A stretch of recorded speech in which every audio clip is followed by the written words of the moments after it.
because, here's the thing. You all are rightly impatient for change.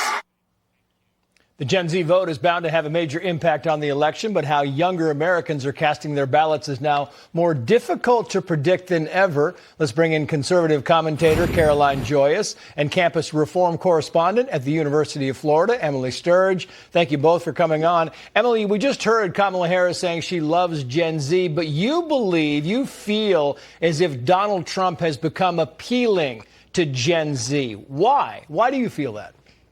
Not too long ago, Kamala Harris was calling us stupid, so I'm not sure why she's flip-flopped on that.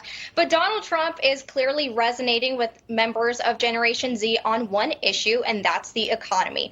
At the Leadership Institute's campus reform, we've reported how college students have said that they've bared the brunt of the Biden administration's disastrous economic policies. We've watched our tuition rates skyrocket. We've watched the cost of our apartment rent go up. Of course, on top of the cost of gas and groceries and electricity. And for those reasons, Donald Trump is resonating with my generation. Yeah, and I'm wondering, Caroline, when you look at this whole thing in the totality, what's your big takeaway? Is it the economy? Is it that you feel like the American dream is kind of slipping away from you? Or what is it you can put your thumb on? Well, I always go back to this. Am I in a better place than I was 4 years ago? Is America in a better place than we were 4 years ago? I think the answer is pretty clear. As for me, I'm a Christian, so to me it's super, super important to have a president who stands with Israel, who is pro-life, who will protect our country, who believes in secure borders, who has proven himself time and time again that he will keep his promises, that America is better under him. So for me, my biggest takeaway is that America was a better place under Trump. Yeah, and I wonder, Emily, because I was kind of doing some research, and I know that you believe that the Harris-Walz campaign is actually trying to scare young women like you and like Caroline. Is that something that you feel strongly about?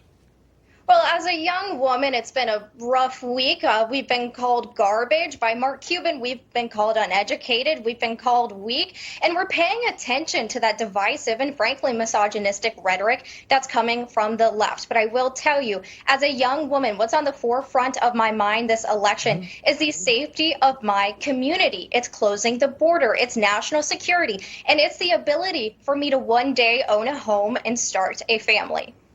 Yeah, and it's interesting, Caroline, because I'm wondering if you share that. I mean, is there something that attracts you primarily to the former president? I know you're Christian. I'm wondering if it is the security, if it is the border, if there's something else that really kind of draws you to his campaign.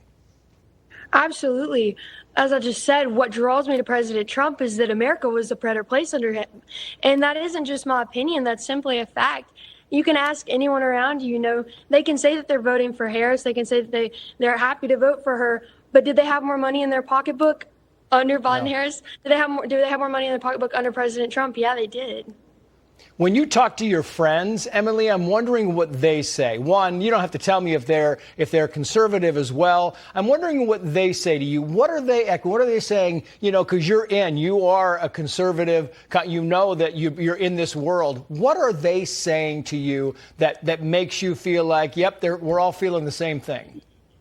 I see lots of quiet conservatism, whether it's on college campuses or on social media. Right now on TikTok, there are social media trends where young voters are coming out in support of Donald Trump in hundreds of thousands, and these videos have thousands of likes. That's how I know that Donald Trump is resonating with my generation. I see them posting about it. We can't always trust some of these polls.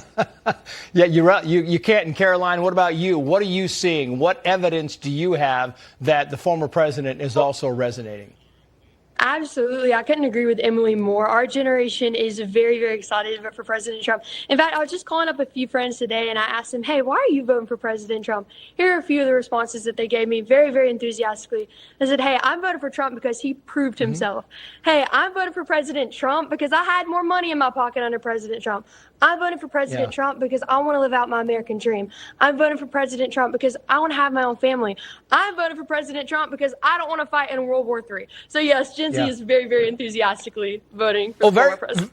Very quickly, I want to bring in campus reform correspondent at Penn State, Kale Ogunbor.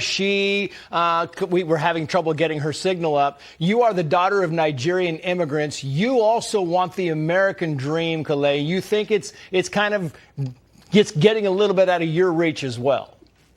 Yeah, I completely agree. My parents came to the U.S. so we could achieve the American dream. And thanks to the Harris-Biden administration, the American dream actually costs $4.4 million. I don't have $4.4 million. Most of us don't. So it only shows that we can't continue with another 4 years of what's happening right now. Yeah, and I wonder if I can go around the horn very quickly here. What's your closing message, Emily? What do you tell your friends? What do you tell people that one day before the election, what do you tell them as they're kind of going toward, especially in your generation, going toward the voting booth? Use your critical thinking skills and think about your futures. Yeah, and Caroline? Freedom is never more than one generation away from extinction. Get past your feelings. Don't vote for personality. Vote for policy. Vote for America, and vote for future generations.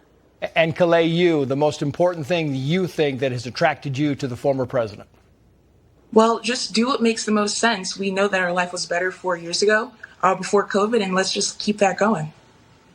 Emily, Kale, Caroline, thank you all. Great stuff.